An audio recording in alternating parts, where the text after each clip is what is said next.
नमस्कार दोस्तों, आज के इस वीडियो में बात करेंगे कि शिक्षा ज़रूरी क्यों है। देखो, सबसे इम्पोर्टेंट चीज़ इसलिए मैं बता रहा हूँ आपको कि देखो, हर कोई चाहता है, मैं भी यही चाहता हूँ, दुनिया का हर इंसान यही चाहता है कि उसके पास एक फॉर्च्यूनर गाड़ी हो, नहीं तो कम से कम एक थार गाड़ी हो, अपने पसंद की लड़की से शादी करे, थार गाड़ी हो, कम से कम 5 लाख 10 लाख रुपए महीने का हो। चाहता है कि नहीं चाहता है, अपने पसंद का कपड़ा पहने, बड़ी बड़ी शहर में जा कर के रहे। हर कोई चाहता है, हर किसी के दिल में ये इच्छा होती है कि एक अच्छी गाड़ी हो, थार गाड़ी हो, बुलेट हो, आईफोन हो, हर कोई चाहता है।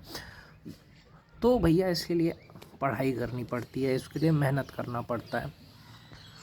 तो सब कुछ बताऊंगा इस वीडियो में कि शिक्षा क्यों ज़रूरी है और कैसे पढ़ाई करनी है। हर चीज़ इस वीडियो में मैं आपको शेयर करूंगा। देखो, घर का काम है वो भी आप करो। घर में अगर 2 घंटे का, मान के चलो एक दिन तुम्हारे घर पे काम है तो एक दिन काम कर दो। ये 2 घंटे 3 घंटे का काम है तो काम कर दो।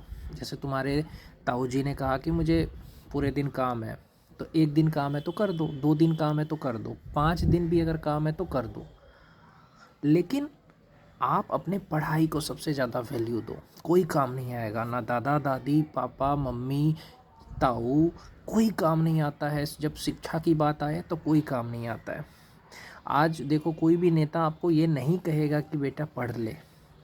कोई विधायक जो है वो लड़कों को राइफल दे देते हैं हाथ में, कलम क्यों नहीं देते हैं? क्योंकि जानते हैं कि अगर पढ़ लेगा तो फिर विरोध करेगा। तो शिक्षा बहुत बड़ी ताकत है। अगर आप पढ़ाई करोगे, शिक्षित बनोगे तो काम आएगा। बाकी लोग आपका इस्तेमाल करेंगे अपने फ़ायदे के लिए कि चलो इससे फ़ायदा हो रहा है तो आपसे मीठी मीठी बात करके आपसे फ़ायदा निकलवा लेंगे। लेकिन एक चीज़ याद रखना, आपका जो समय है वो इतना इम्पोर्टेंट है ना, उससे ज़्यादा इम्पोर्टेंट कुछ भी नहीं है। कोई भी कंपटीशन की तैयारी कर रहे हो, चाहे एसएससी की कर रहे हो, एनटीपीसी की कर रहे हो, या कोई भी एग्ज़ाम की तैयारी कर रहे हैं आप, तो कम से कम, मैं कह रहा हूँ कम से कम आपको 8 से 9 महीने या 1 साल तक लगातार पढ़ाई करना पड़ेगा, वो भी 16-17 घंटे।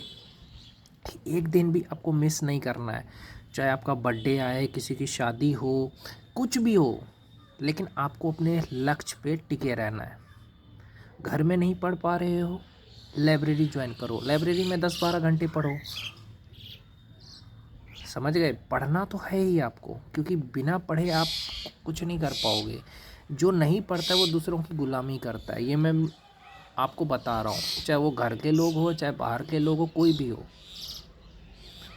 हाँ, जो नहीं पढ़ेगा वो दूसरों की गुलामी करेगा, दूसरे के अंदर में रहेगा, दूसरे जो बोलेंगे वो करेगा।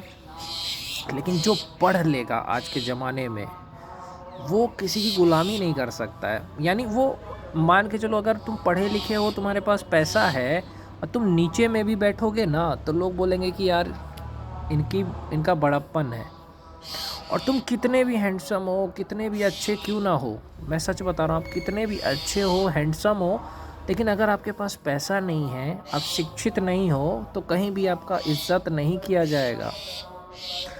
आप एक चीज़ सोचो, आप एक कलेक्टर बन गए, आप एक एमएलए बन गए, मान लो तुम एक सांसद बन गए, विधायक बन गए, और अपने घर पे जाओ, अपने समाज के लोगों के बीच में जाओ, देखो कितना इज्जत मिलता है कि अरे विधायक जी आए, अरे सांसद जी आए। इज्जत मिलता है ना, लोग आपको भैया भैया। पूर्वांचल में देख लो ठाकुरों का क्या वर्चस्व है। राजा भैया हो गए, धनंजय सिंह हो गया, ब्रजेश सिंह हो गया, देखो सब उसके पीछे भाग रहा है, भैया भैया भैया। क्यों? क्योंकि पैसा है, जलवा है। आप भगवान के भरोसे मत रहो, इतना अपने आप को शक्तिशाली बनाओ कि किसी की आपको ज़रूरत ना पड़े। आदर सबकी करो, लेकिन इज्जत उसी इंसान की करो जो आपकी करे। और एक बात कहना चाहता हूँ कि आप हमेशा एकदम दबंग बन के रहो, रंगदारी से रहो। क्योंकि अगर आप इस ज़माने में शरीफ बन के रहोगे तो कोई आपकी इज्जत नहीं करेगा। आप एक राइफ़ल लेकर के सड़क पे चलो, आपको कोई कोई मजाक नहीं उड़ाएगा। लेकिन अगर आप जा रहे हो तो कोई कुछ ना कुछ बोलेगा। नियम है, अगर डंडा हाथ में हो तो अगर गली के जो कुत्ते होंगे वो भी नहीं भौंकेंगे, लेकिन अगर डंडा नहीं है आपके हाथ में तो कोई भी भौंक देगा। ये मैं जानता हूँ, समाज ऐसा ही है हमारा। बात रही परिवार की, तो परिवार में भी अगर आपके पास पैसा नहीं है, आप पैसा नहीं कमा रहे हो, तो समाज में तो इज्जत नहीं होगी, परिवार में भी उतना वैल्यू नहीं मिलेगा जितना मिलना चाहिए। इसलिए अपने आप को काबिल बनाओ। कोई गलत इंसान नहीं है दुनिया में। तुम बोल रहे हो इसकी वजह से मैं दुखी हूँ, उसकी वजह से दुखी हूँ, नहीं भाई, तुम अपने आप को काबिल तो बनाओ। तुम राजा भैया जैसा बनो, धनंजय सिंह जैसा बनो, ब्रिजेश सिंह जैसा बनो। तुम एक फॉर्चूनर कार रखे हो घर पे, तुम्हारी सैलरी 10 लाख रुपए है, देखो समाज परिवार तुम्हें सलामी करेगा, नियम है। लेकिन तुम हो कमज़ोर तो कोई तुम्हें पूछेगा भी नहीं, ये नियम है।